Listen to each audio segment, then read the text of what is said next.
What's going on? This is my life in the shot. I'm your host, Donald Washington. Today, Mayor Lori Lightfoot announced that a change is coming to the CPD police pursuit policy. Now, this is going to take place June 11th, 2021. This is going to be like a revised version of it. The final version isn't going to be done until September.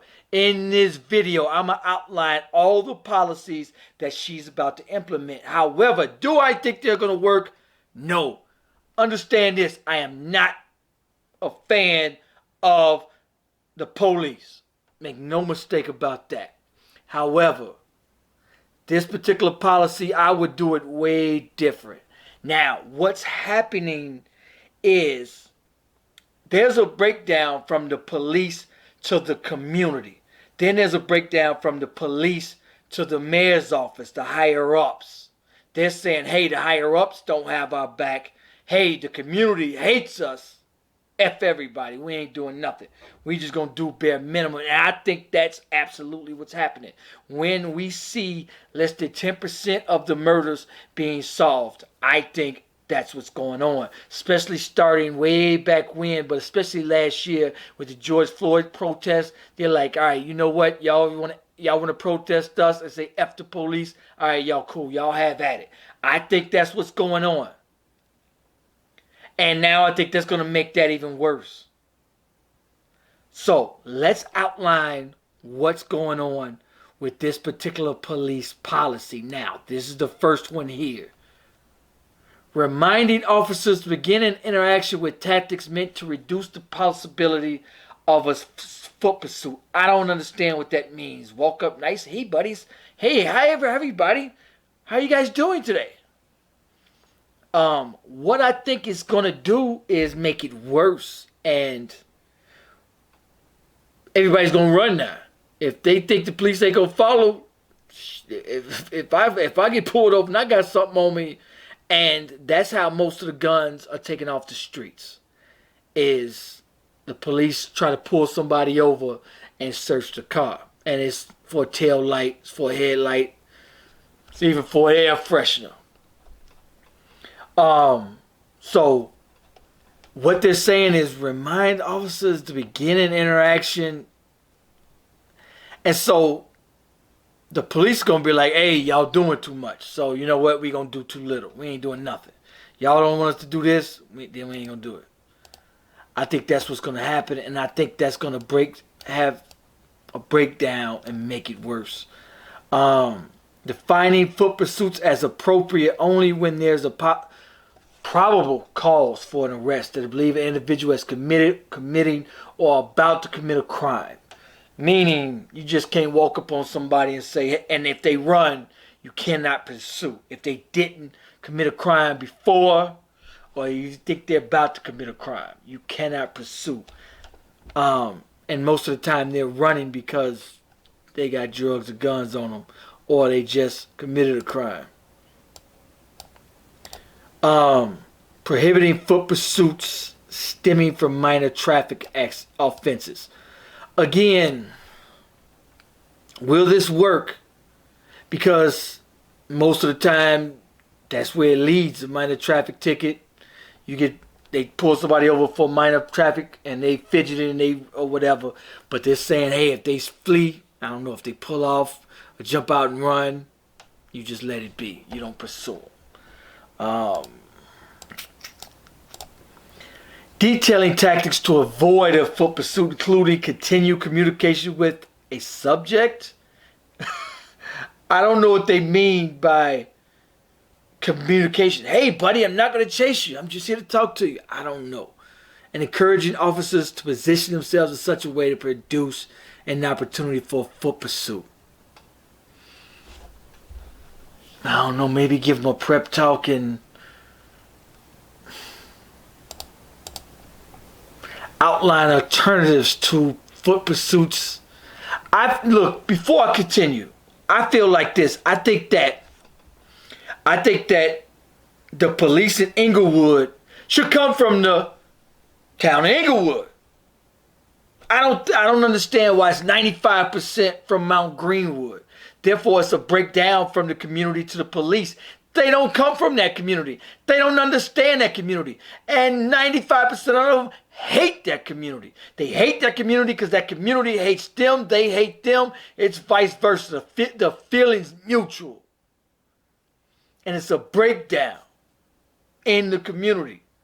I think that if they patrol that community, they should come from that community.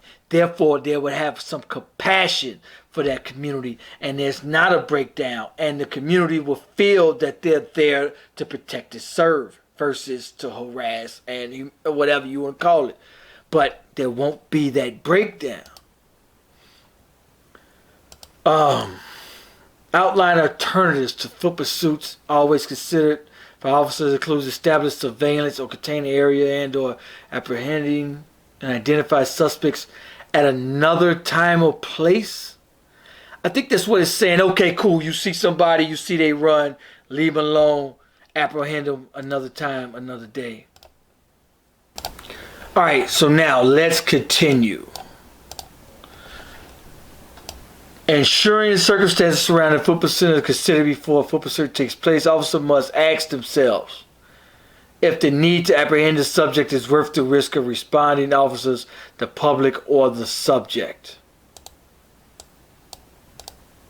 Prohibiting foot pursuits for criminal offenses less than a Class A misdemeanor. So like if somebody, I don't know, is standing on the corner drinking and he run off, just leave it be.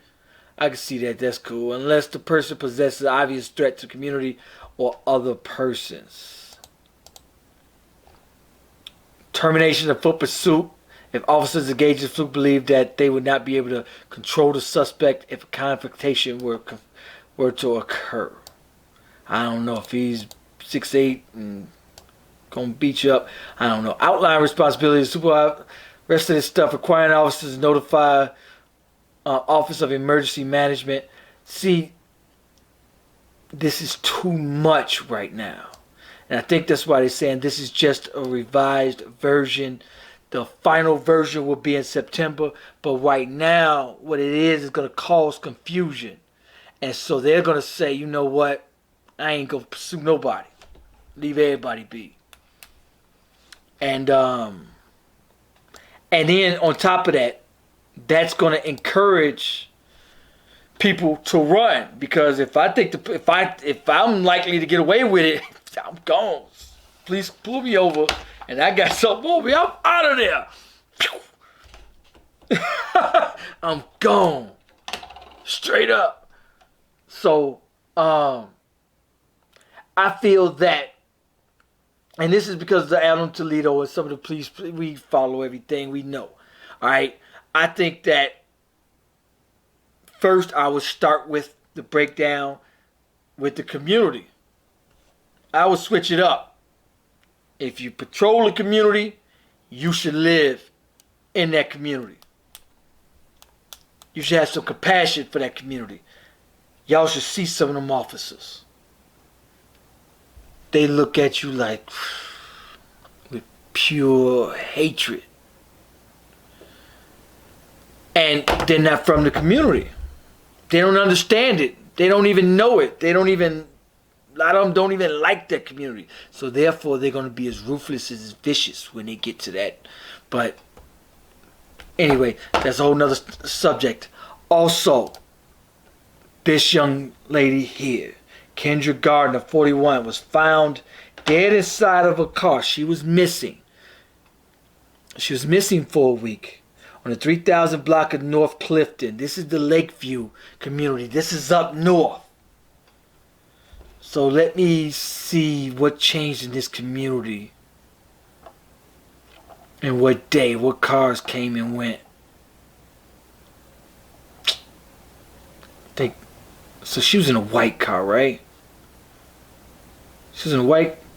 Yeah, actually it's like a tannish.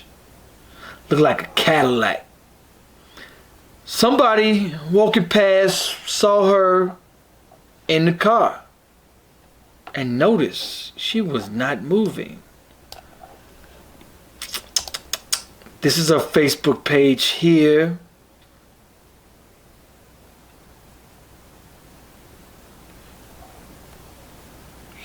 She was alright looking.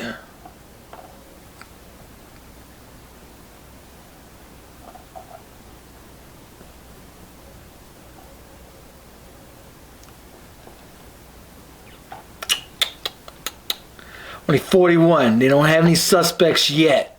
I'm sure they're gonna start with the usual, and I'm not sure if these are kids. Always an unfortunate tragedy, especially when kids are involved. Also, I raised the question: should they implement stop and frisk? Now, I would say in Chicago, like they did in New York, I would say yes. People jumped down my throat. They were like, what? What are you talking about? It's going to be discrimination, blah, blah, blah, blah, blah.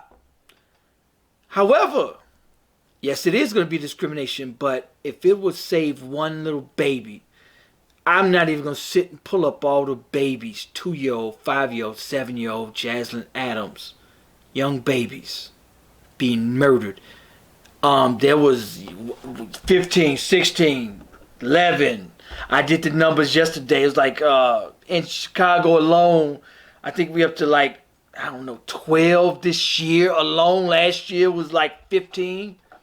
If it would save one life, then I would give up that civil rights. Will it irritate me? Will it be inconvenience? Yes. But if nobody from the community is willing to step up and stop it, then when I turn my computer on, I have way more stories enough to do. Today alone, like 10 people, baby, 16. There's a 16. You go to YouTube or go to the news right now. There's a 16-year-old that just got killed 2 seconds ago. I'm about to pull that up, do that show tonight, maybe tomorrow. Yesterday, 16-year-old and 17-year-old. Tomorrow will be 2 more. This weekend is going to be about 3 babies, 15 more teenagers. Will it be discriminatory? It will. But I wouldn't say, hey, stop and frisk everybody up north when 99% of the shootings are coming from the south and west side. Making no sense. I mean, and unfortunately, I'm looking at the news every single day, all day, and I'm seeing where and who the violence and the shootings. I mean, at this point, it's a state of emergency. And I feel that emergency by any means necessary, man. It's just unfortunate. Or the other alternative is to move, because there is a breakdown. The police is like, hey, forget y'all. Have at it. We gonna collect. We gonna do our 6-day, 12-hour shifts. We gonna get that good overtime. We gonna send our kids to college. We gonna buy our families new houses off this good overtime. And we gonna let y'all have at it. Go bang, bang, shoot them up. Y'all do you. We gonna do us. And there's gonna be a lot of people end up killed. And it is I'm starting to have a little PTSD, man. I'm like, this is getting to me a little bit. Anyway, those of y'all rock with me, man. But you got to listen. I mean, you got to understand it. At this point, I mean, what do you do? Anyway, make sure you guys like, comment. Let me know what you think about this video. Peace, peace.